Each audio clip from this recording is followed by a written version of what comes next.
إله أمدي ذا الشرف أو أمدي ذا كرامه أو أمدي ذا النحريسه أيام مررك قار النبي ولا اللي مونا صلى الله وسلم وبارك عليه. سلامة تيفي. الحمد لله ولليال ضمانتين إلهي سبحانه وتعالى أيان وما هذه علينا إلهي قريه سكمده إلهي نقول كل مي مالمه أسبوع مالنتي ugu khayrka badnayd يوم الجمعة oo saacad ay ku dhex jirto adoonku uusan ilaahay subhanahu wa ta'ala wax weydiisan illa ilaahay uu ducadiisa aqbalayo نسأل الله تعالى أن يجعلنا من عباده الصالحين المستبشرين الآمنين المعتوقين من النار. الحمد لله ولليال مجلس والباء يكون والباء لسوي ماذا وحاو كشرف وباء موضوع يقول جدد لسوي مت وحا مجلس كان شرف وقفلا مقع مقام منزلة مكانة درجة وحاو قفلا كلن كان من بدايته إلى نهايته وحكو سابسين النبي محمد صلوات الله وأزكى تسليماته عليه وكفى بذلك فضيلة ومزية وشرفا ومكانة انت أسانا مجلسك يكولنك أقف لنبا أمان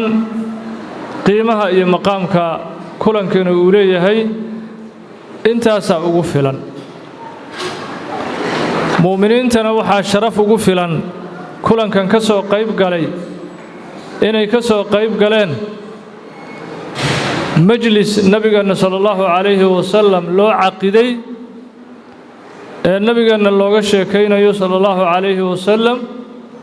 لغو وينينايو يوم ولادة رسول الله دلشدي نبينا محمد صلوات الله وأزكى تسليماته عليه. انت اسا مؤمنين تنا أجر يا خير بركات يا نفحات انت اسا أغفلا نبينا صلى الله وسلم وبارك عليه ولا ليال haddii cumrigeena inta ka dhiman majaalis aanu u samayno iyo fadhiyo aan nabiga uga sheekaysanayno sallallahu alayhi wasallam laa nastadiic an nu'addi qadra min xuquuq al-mustafa sallallahu alayhi wasallam ma gudanayno hal dhibac ee ka mid ah xuquuqda nabigu nagu leeyahay sallallahu alayhi wasallam maxaa yeelay walaalayaal nabigeena sallallahu alayhi wasallam كان يبكي لنجاتنا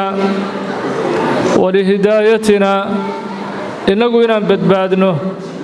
والدنيا آخرة بشرفة أن كنا ولانه أي في بعض الأحيان أويا النبي صلى الله عليه وسلم إله أمدي ذا الشرف وأمدي ذا كرامه وأمدي ذا النحريسه أيام مررك قار النبي ولا اللي مونا صلى الله وسلم وبارك عليه. وحتى سنة حديث إمام مسلم في صحيحه وكورنه نبينا صلى الله وسلم وبارك عليه وحو أقريه قصته نبي الله عيسى عليه الصلاة والسلام ونبي الله عيسى أويري إن تعذبهم فإنهم عبادك وإن تغفر لهم فإنك أنت العزيز الحكيم وحو أقريه هذا قصدي نبي إبراهيم نبينا صلى الله عليه وسلم فمن تبعني فإنه مني ومن عصاني فإنك غفور رحيم فبكى صلى الله عليه وسلم وقال يا ربي أمتي أمتي مركز نبينا أويي وأوير إله أنوحا ليه أمديدا وكعل علي نبي صلى الله عليه وسلم. يعني لبداس قصة waxay ku saabsantahay nabi ciise alayhi salatu wasalaam isagoo ka hadlaya ummad markaas caasisay nabi ciise oo intuu ku dadaalay dacwadiisii iyo diintiisii diiday caasiyay in tu'adhibhum fa innahum ibaadu ilaahu haddaad cadaabto addoommadaadii waay haddaad cadaabto addoommadaadii xaqayna u leeyihiin in la cadaabo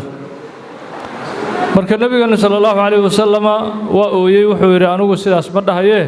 yaa rabbi ummatii ummatii ilaahu ummaddayda yacni midka xataa caasiga ah nabigu ma dhahayo qofkii igu caasiyey ilaahu cadaab ee wuxuu rabaa shafaacada nabigeena sala allahu calayhi wasalam inuu dhex galo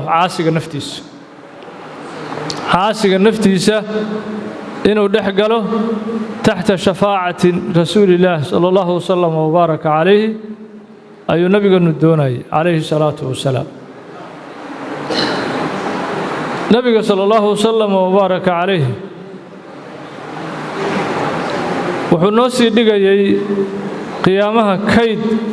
duco iyo shafaaco ummaddiisa uu ugu shafeecayo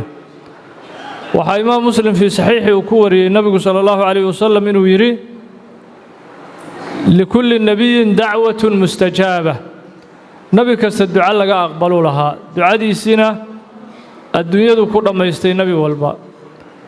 wa innii ikhtaba'tu dacwatii shafaacatan liummatii yowma alqiyaama laakiin anigu ducadaydii waxaan kayd uga dhigay ummaddayda si aan ugu shafeeco maalinta qiyaamaha ummaddayda si aan ugu shafeeco ayaan duco kayd uga dhigay maalinta la kurbaysan yahay oo walwalka iyo walaaca iyo dhibaatooyinku ay jiraan maalintaasaan ummaddayda kayd uga dhigay ducadayda ugu muhiimsan maalintaasaan kayd uga dhigay ummaddayda wuu yidhi nabigu sala allahu calayhi wasalam lidaalika nabiga sala allahu calayhi wasalama ilaa haada alxad naga murgayay xuquuqdiisa ma gudan karno xuquuqdiisa nabiga sala allahu calayhi wasalam ma gudan karno majaalistan iyo mawaaliiddan nabiga aan u caqidayno sala allahu calayhi wasalam waa idhaar lilfarax waalmaxabba birasuuli illaahi sala allahu calayhi wasalam ee ma aha inaan xaqii ku gudannay nabigu nagu lahaa laakiin waa muujin aannu muujinayno maxabbada nabiga sala allahu calayhi wasalam iyo farxadda iyo ilaahaynu ugu shukrinayno ilaahu naga dhigay nabigeena sala allahu calayhi wasalama ummaddiisii inoo soo saaray nabiga sala allahu calayhi wasalam